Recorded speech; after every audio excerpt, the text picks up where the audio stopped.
उत्तर प्रदेश में जल्द ही 10 सीटों पर उपचुनाव होने वाले हैं। बीजेपी, समाजवादी पार्टी, बसपा और कांग्रेस ने चुनाव को लेकर अपनी कमर कस ली है। बीजेपी ने इन चुनाव में जीत दर्ज करने के लिए प्रदेश के 5 बड़े नेताओं को जिम्मेदारी सौंपी है, जिनमें सीएम योगी सहित दोनों डिप्टी सीएम, प्रदेश अध्यक्ष और प्रदेश संगठन मंत्री भी शामिल हैं।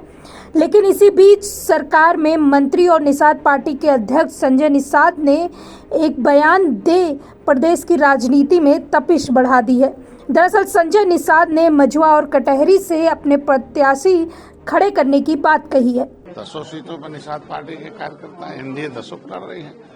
परंपरा है कि एनडीए जो सीटें जिस सहयोगी दल का होता वो लड़ता और ऐसा इतिहास रहा और आगे भी रहेगा। हमको लगता कहीं ऐसा नहीं है कि भारतीय जनता पार्टी ने कहीं आधिकारिक बयान दिया हो या कोई बैठक में कहा हो कि साहब इस तरीके की चर्चाएं होती हैं। बाद में जब इलेक्शन नजदीक आता है, घोषणा हो जाती है, तो कौन प्रत्याशी होगा बैठ के दोनों आदमी तय करते हैं। और जीत के लिए हमारा तो इतिहास रहा है कि 9 हारी 11 हारी हुई सीट लेकर 9 जीत कर दिए हैं। तो इस बार भी 10 सीटें हम लोगों ने, उसमें 5 उनके थे, 5 हमारे, 2 निषाद पार्टी के थे। तो हम चाहते हैं कि अधिक से अधिक सीटें जीतें, इस पर हम लोग चर्चा कर रहे हैं। और आगे पार्टी से आपका फैसला हो गया है, तय हो गया? हाँ भाई, पार्टी तो बनी है, पार्टी बनी है, चुनाव लड़, भी आपका तय हो गया? मैं कह रहा हूँ अपनी अभी तो बैठक होगी, बाद में तय होगा।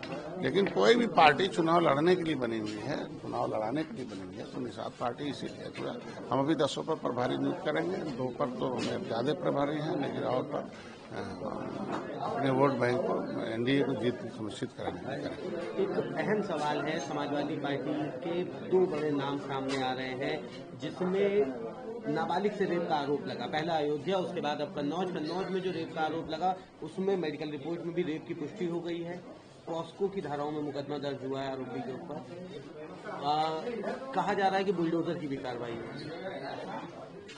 आपने देखा होगा कि किसी उनके बड़े नेता हमें कहते हैं नहीं लगती, जो पिछड़ों शोषित नाम तो लेते हैं, पिछड़ों के नेता हैं, लेकिन जो बयान है इस तरीके का डीएनए होना चाहिए। डीएनए एक प्रक्रिया है रिपोर्ट की, समय आने पर आज के दिन फॉरेंसिक रिपोर्ट है, विज्ञान का सहारा लिया जाए। लेकिन प्रथम दृष्टा तो जिस तरीके से अब देखने को मिलता है कि सपा के जो डीएनए है सपा का, उसमें ही ऐसे लोग निकल रहे हैं। निश्चित रूप से उसमें से आरोपित को निकाल देना चाहिए, नियम है। बाद में जब साक्ष्य न मिले तो फिर रख लो, कोर्ट डिसाइड दे। अब आप कोर्ट से बड़े हो गए हो, जब आरोप लग गया तो निश्चित रूप से पार्टी आखिर क्या है, वो एक वोट बैंक के नाते उन्होंने निकालना, मतलब वोट बैंक की चिंता है, उस महिलाओं के और उस अस्मिता का चिंता नहीं है। सपा में ही क्यों ऐसे नाम बार बार सामने आ रहे हैं? अभी ऐसा नहीं है, बहुत पहले हमने कांग्रेस बसपा में थे, आपने देखा होगा, मैंने बादा में सीलू निषाद के केस में मैंने आंदोलन किया था।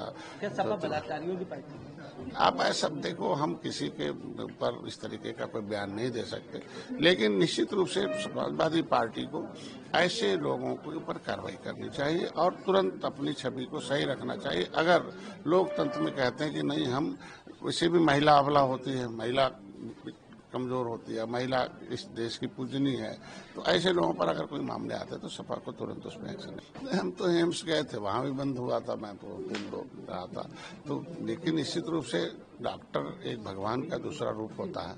डॉक्टर सबकी सेवा जान बचाने के लिए व्यवस्था की गई है, और उसमें भी इस तरीके से महिला डॉक्टर हो, इस तरीके के कुकृत्य होते तो उसकी निंदा करता हूँ। और सरकार ने सीबीआई जांच की शायद आदेश दे दिया, इसलिए मैं उसका